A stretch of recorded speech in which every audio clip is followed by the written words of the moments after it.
So, hello all, and welcome to the newest episode of the Science Jam. We are very pleased to welcome R. Chaitanya today. So, coming up with an introduction for our guest today was a really tough task because he has had one of the most diverse and inspiring origin stories amongst all the people that we have interviewed so far.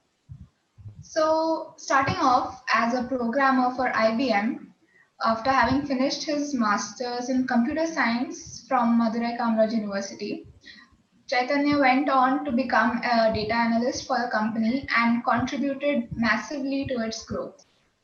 Then in 2014, after having nurtured an interest in systematics and molecular phylogenetics for quite some time, he decided to quit his job and pursue his passion full time.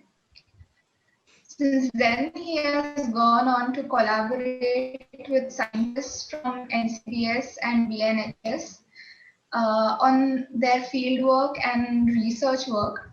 And he's on the path of becoming one himself by pursuing a PhD from the School of Zoology from the Tel Aviv University in Israel.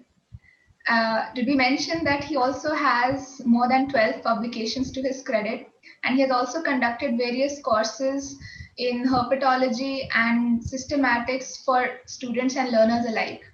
So that's quite a journey, and we can't wait to grill you more about it. So, once again, welcome. Sure, I'm really happy to be here. Thanks a lot for inviting me. Yeah, so starting off, Great. Chaitanya, everyone, generally dreams of studying hard, getting into a top-notch company and working their way up the ladder into a dignified position with a decent pay. The proverbial American dream sort of life.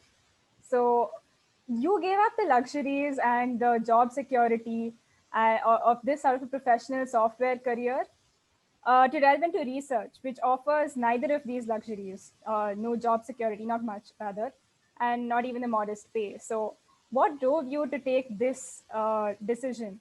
And have you ever felt like turning back? Right. So there are two things that made this decision easy. Right. The first one was that I was uh, getting really interested in herpetology and evolutionary biology, and I was at that point in 2014. I was way more interested in uh, herpetology and evolution than I was in software, and I told myself I have to spend the best days of my life doing what I really want to do and what I'm really interested in. Right. So that was the primary driving force uh, behind switching careers at that point. Uh, the second thing, which is the most important thing, and I'd really like to say this through your medium, is that I could quit my job and switch careers and just do research or without a salary and so on Yeah. because I could, you know, I had the the privilege of not having to have a regular job, right? That's very important.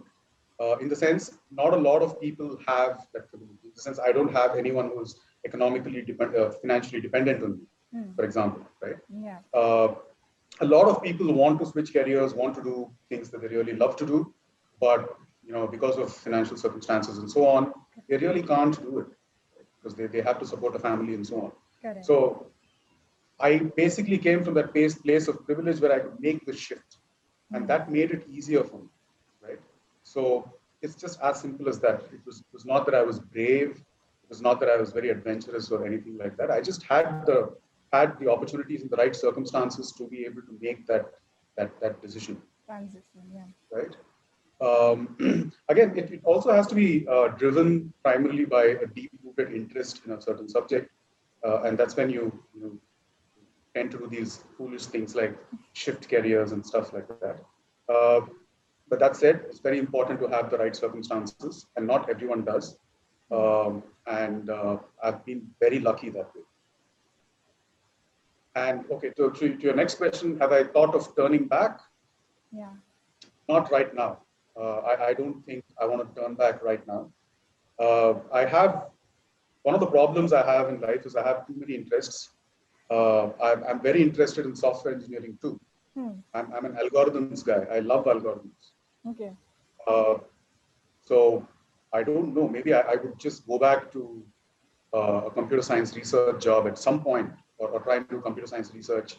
Just Yeah, I through mean, that's computer. common. I mean, from a software engineer to research in computer software or any of that, that would be, a related leap at least. But from computer science Yeah. to zoology and evolution and phylogenetics, that was a huge leap. And it's really Yes, but interesting how you're thinking even of even when I separation. was working with IBM for the 14 years I was, a lot of my job was research. Right? It Okay. was a very research-oriented job. I worked for the IBM Software Labs laboratories in India. Right? Oh. So a lot of our work was researching algorithms, trying to find out how software can run faster. How do you get the right data as soon as you can? Using the right algorithms and so on. Right. Where we're looking at hardware speeds, disk speeds, network speeds, and we're looking at the right kind of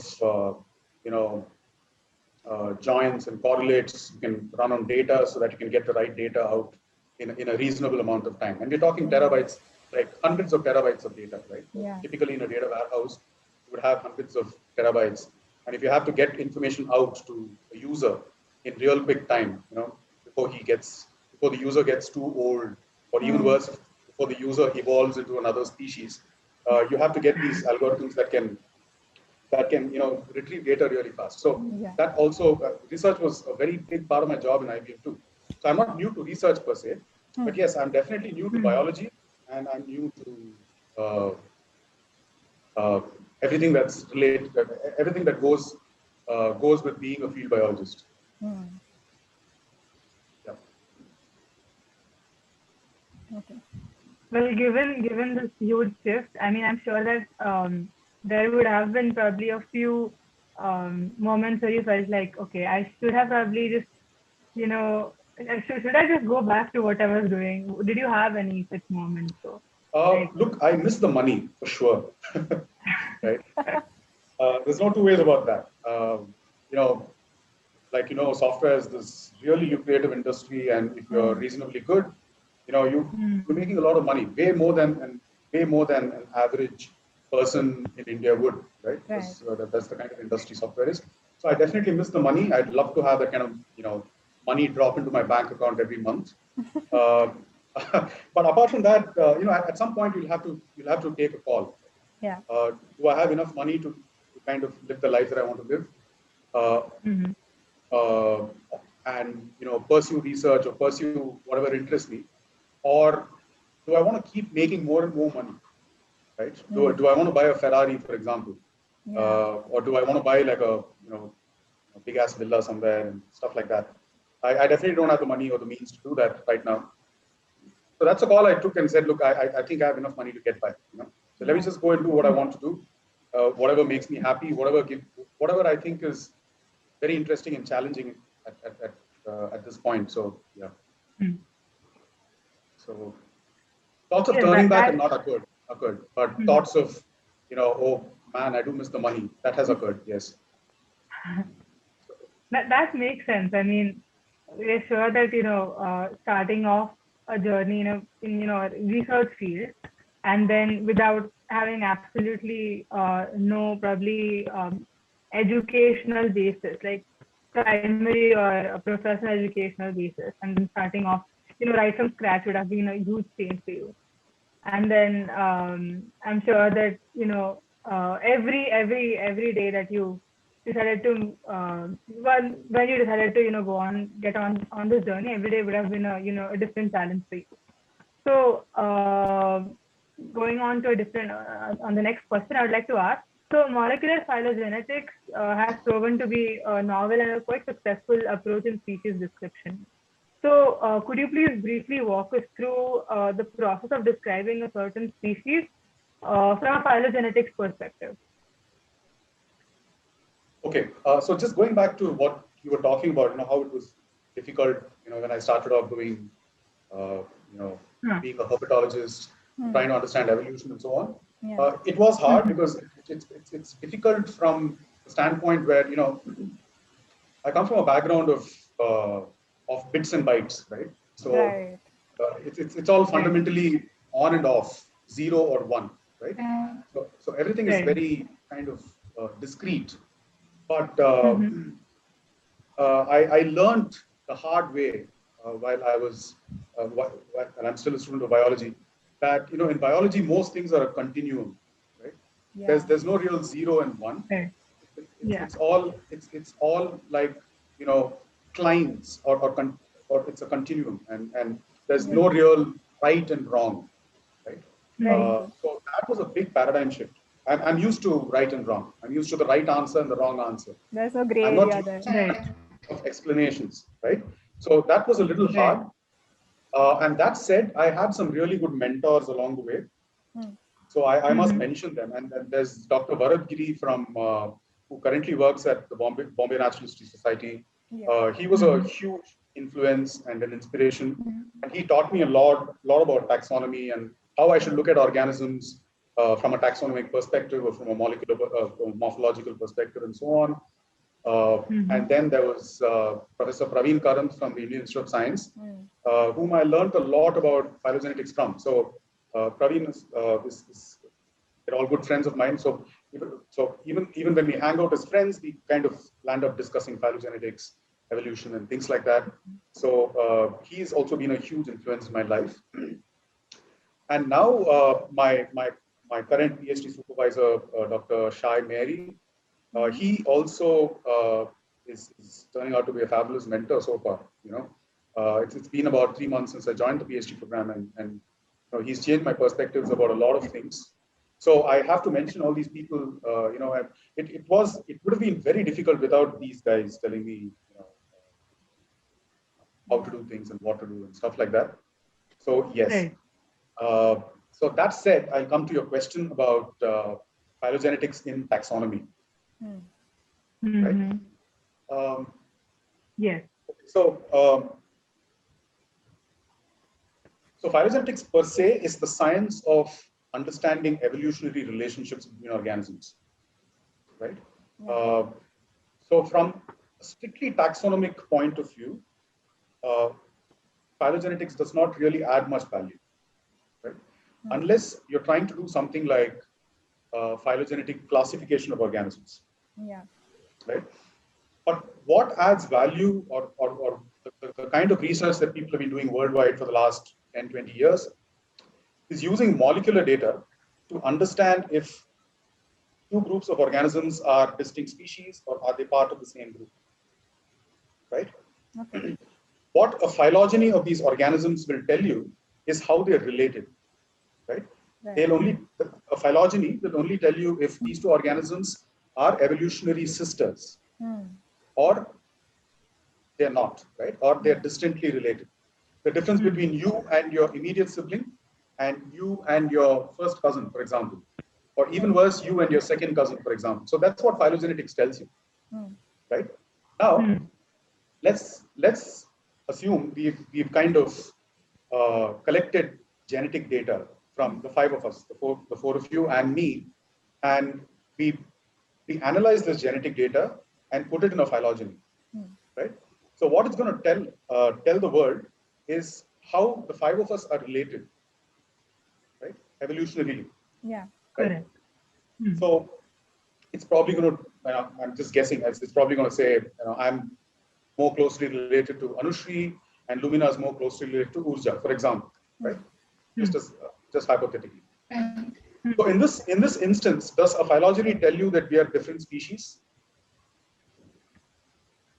No, it just says that we're related, so probably from the same species. It does not. Yeah. Right? So a phylogeny does not tell you if a group of organisms are a different species or are they the same species. It does not answer that question, or does not answer that question directly, rather. Right? Yeah. It only tells you how organisms are related. So they could be organisms from the same species. They could be organisms from different species, different genera, different families, different kingdoms even. Right? So you can build phylogenies of all living organisms of the world, and you will have one single evolutionary tree. right? Yeah. So, Correct. so it's very important to understand that a phylogeny does just that, right? It gives you evolutionary relationships. So, uh, what we really use is molecular data to understand if different groups of organisms are interbreeding or they're not, right? If two groups of organisms are interbreeding, right? And if you look at their genetic composition, they would be fairly similar because there is a lot of gene flow going on between these Happening two groups between of them. organisms, Yes. right? And if two groups of organisms are not interbreeding, which means they are sexually isolated, right? And there is no gene flow between them, you look at the genetic composition of, like, let's say, a mitochondrial gene or a nuclear gene or a combination of two, there will be distinct differences in their genetic compositions, right? So we use these differences to be able to ascertain if two groups are part of the same species or they are Or they are in different fact two species. different species, right? So it's really molecular data that helps us, not phylogenetics as much. But there are instances where people have used phylogenetics too, to say that, let's say there are two organisms that look very similar, right? Morphologically very similar. Let's say both of them have uh, uh, spines on their head, right? Right. Like Satan, for example, spines on two sides of the head. Like lot of the agamid lizards have that. Let's say that's like a character that unites these two species or these two organisms. And we want to find out if they are the same species or different species, right? And we build a phylogeny using molecular data from these two species, and realize that these two species, in fact, are not related at all, right? Okay. They're completely unrelated species or unrelated Right. groups. They're not immediately related by ancestry and descent. Even though Right? they look They're similar completely unrelated. morphologically. Yes, though they have Same, similar yeah. morphological traits, right? So here you would hypothesize that, okay, these two groups are evolutionarily not related, which means they don't have an immediate common ancestor. Therefore, they are definitely different species, Yeah. right? So sometimes Right. phylogenetics helps us in discerning if similar looking organisms are the same species or they're different, right? Yeah. So It's solid this, evidence. yes, and this morphological trait that we spoke about, the two spines or horns on the head, in this case would become a convergent character, right? Right. So it's a character that's evolved independently in two lineages of organisms that are not immediately related by ancestry and descent, Correct. right? Which means this character did not come from the ancestor of any of these species, right? Right. So these characters have evolved separately in these two lineages. So in They've such cases, independently phylogenetics definitely helps, Yeah. right? Right. I hope that answers at least part of that Just question. a question adding on to that. So, how would you discern cryptic species using phylogenetics then? So cryptic species by definition are species that look exactly the same, right? They look very similar to each other, but they have been uh, evolving independently, right? So to illustrate with an example, I worked on this group of geckos called Dravido gecko, Okay. and they're found in the southern Western Ghats. They're only found in the southern Western Ghats, and so for the longest time, and they basically found from Wayanad in Kerala all the way down to Thiruvananthapuram in Kerala, right? So that's the extent of their range. And it was widely thought that this species, the entire, through the distribution range, these geckos are one species. They all represent just one The same species. the same species, primarily because they were cryptic, right? They all looked the same, right? Yeah. However, I started working on this group thinking, my hypothesis was that, okay, this has to be a complex of species, like a complex of cryptic species, right? There should be multiple species in here. Okay. And it so happened that in each hill that we surveyed or each mountain range that we surveyed, there was a distinct species of Dravido gecko. Oh, So what was thought to be one species is today 7 species. wow.